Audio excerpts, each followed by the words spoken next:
Okay, I'm going to create a series of 3 videos here, and these videos are designed to help you with the business plan, which is worth 80 points. Here is the assignment, business plan assignment, brought up here on the screen, and I'm just going to page down here. I want to focus on these right here, number 7. Financial forecast. This is 20 points out of the 80. And a suggestion, before attempting, watch these videos, which I'm posting right now. So the first one here I'm going to go over is this, the startup cost analysis. Then I'm going to do a separate video on sales forecasting. And then finally I'm going to do another video on income statements. So bear with me. We need to work through the detail here. I'll try to make this as painless as possible, but you're going to have to hang in there and work with me on the detail. Okay, want you to note right off the bat here that I'm in a spreadsheet called financialforecast.xlsx, and that is a Excel spreadsheet. And let me go to the bottom of this. I'm going to kind of move this around the screen, so hang in there.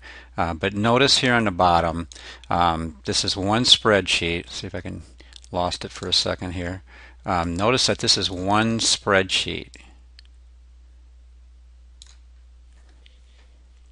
You still with me? Sorry about that. Notice this is one spreadsheet. I'm at the bottom of it. Again, I'm just toggling this around on my screen, so I'm going to jump around a little bit, but hopefully you'll gather what I'm going through here. So startup costs is one of the assignments here, one of the part of the financials for the business plan assignment, and that's this. I'm just going back and forth here. Let me see if I can make that a little easier for you to see. So again, I click startup costs. From a spreadsheet called Financial Forecasts, and this is this tab. Those of you who are familiar with Excel are bored by this, but not everybody is, so hang in there with me. And that's what I'm going to go over with this video. The other videos I'm going to do a video on this one, sales forecast. We'll get into that, and also income statement.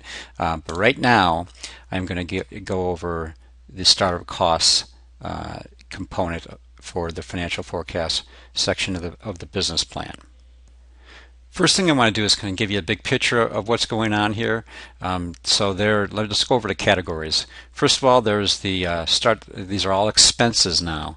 What a startup costs are the costs that before you open the doors, the money you have to spend.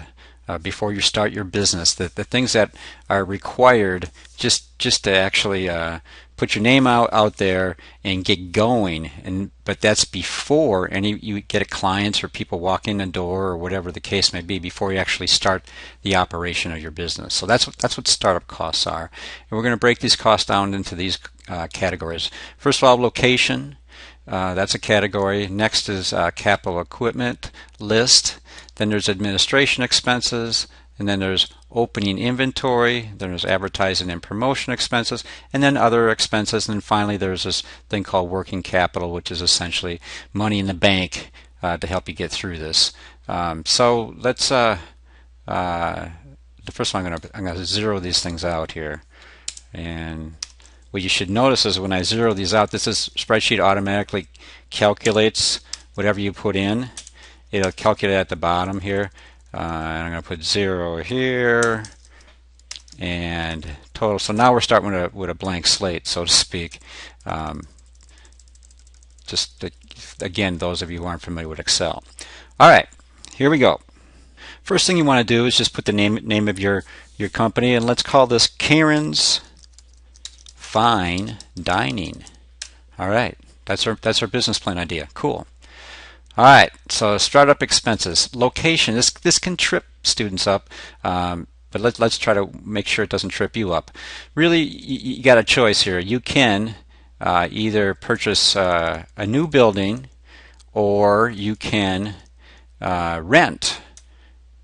Are your basic options. In some cases, if it's a service business and you're doing it out of your house, you really don't have any expenses.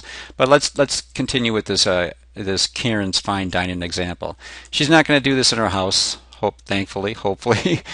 She's going to either have to decide whether or not she wants to buy a building to house her restaurant, or she wants to rent a space.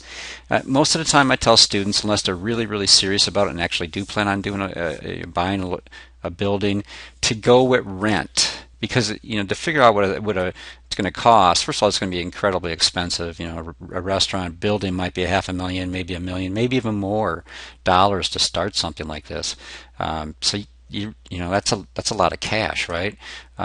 So most likely, and most of the time, especially for this assignment, is just do rent. And what we're looking for here, what I'm looking for, is first month's deposit.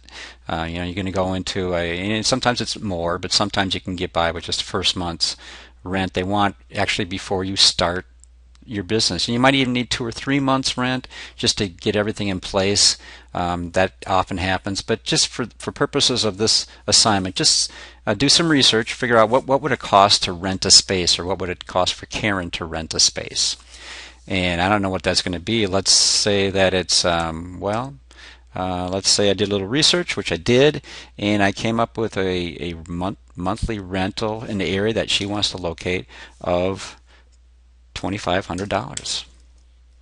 It's quite a bit of money, but it is what it is. Now, again, if you're doing a service business, something along that line, you might not have anything here. But for this business, Karen's, she does. She needs $2,500 just as a first month deposit. Then, of course, after the first month, then she's got to give them another $2,500. But we'll get into that later in the income statement. Right now, we're just focusing on, again, costs that just happen before you open the doors. And then we walk through here and we go furniture, equipment, fixtures, machinery, other.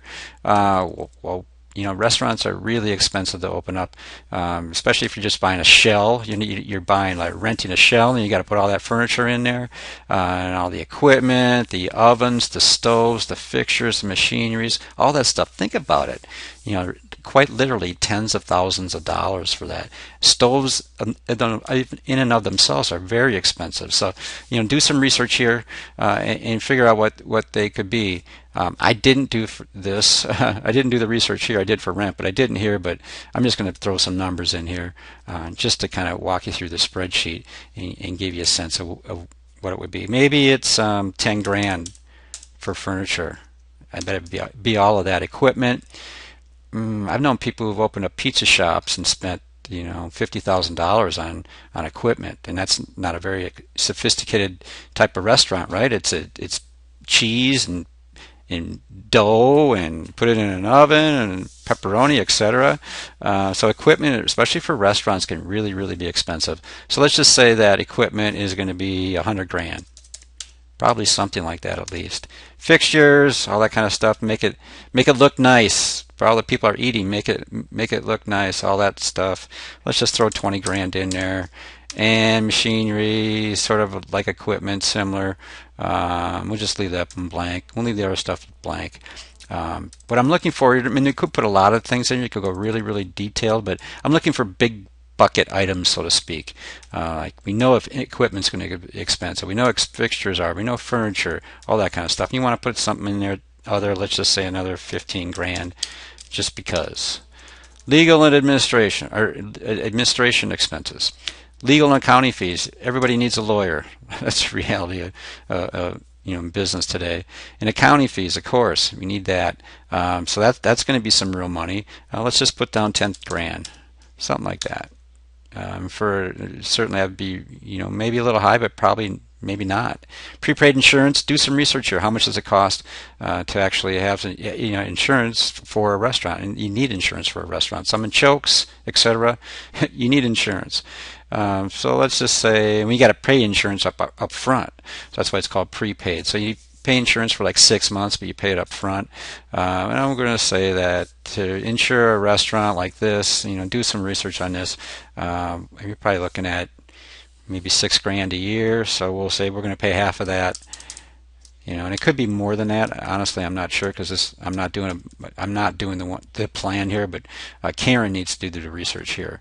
Pre-opening salaries. Well, let's say Karen has maybe 15 people working for her full time, and she's got to have them there working for a couple weeks to set the store.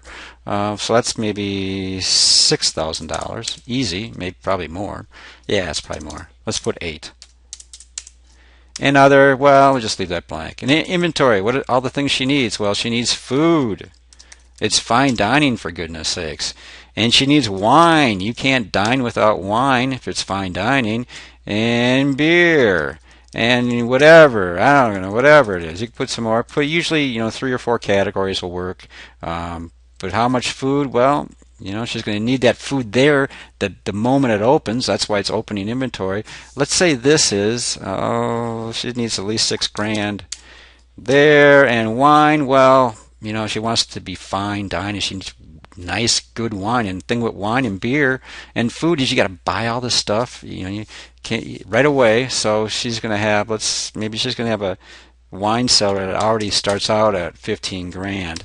And beer, well, Stella, some other more expensive beers. Let's just say we can get by with $3,000 there. And we'll just leave those other categories blank because we probably got the big parts right here. And now that I look at food, that's probably light. Maybe I'll put it at $10,000. All right, advertising and promotion expense. You got to get the brochures out, right? Spread out the word. Call to action. And so that's going to be, let's just say that's, we could do the research there. Karen could do the research, but for just an example here, I'm going to say, well, that's $1,500. Website design. Critical to have a website that's functional and shows that it is really a fine dining experience. And to do that, you're going to have to pay someone to design that. And that's not cheap. But let's say she knows somebody and she can get it done for $6,000, which wouldn't be bad. And we could put some other things in there. Maybe she wants to do Groupon or something right away and those types of things. Let's just say we'll just put $2,000 in here. Other expenses, geez, we could continue and continue, but we're just looking for big bucket items here. We'll just leave it at that. And then working capital, money she needs in the bank. Let's say, well, how much does she need in the bank? She probably needs to pay the first before she actually starts making any money. It'll be, any money coming in. It's going to be, right away. Probably, she'll get some money the first few weeks, but before she gets this thing up and rolling, she's got all these expenses, all these salaries. She's going to need at least, let's just say, $20,000 before she starts being able to get a cash flow that's positive in any way, shape, or form. And let's just look. Holy cow. All of a sudden, right now, $226,000. That's total startup costs. And that's just kind of winging it here. That's not doing a lot of research. For your assignment, do some research. And notice that's not with buying a building. Buying a building, it would be more than that initially to begin with. So what I want you to get through here, and if you read this little thing in yellow here, you'll get this sense here that almost everybody, even people who have done this before and should know better, almost everybody underestimates startup expenses. Businesses, especially restaurants, those types of businesses, where you're investing in inventory and you've got a building that you're renting or purchasing, and you get salaries here. It is really, really expensive just before you open up the doors. So walk through this and do some research. I mean, I don't want to say winging it here, but I'm not being overly fine. I'm looking at 3 to 5 categories and I'm putting it in here, and I'm just kind of coming up with a big ballpark figure. And because really, what's the difference? I mean, I could have 226,000, or it might be 275,000 or whatever, maybe even 300. The point of the matter is, it's a lot of money, and getting the sense for how much money it is really kind of level sets whether or not that you have the money, where to get it, and whether or not this idea really can fly as a realistic thing to actually do. Okay, that's the startup cost tab here of the financial forecast spreadsheet. Again, let me bring this down. I'm bringing that, here it is, financial forecast. And again, what I did is I just clicked startup, and again, next one we'll do is sales forecast, and then we'll do income statement. All right, see you in a little bit.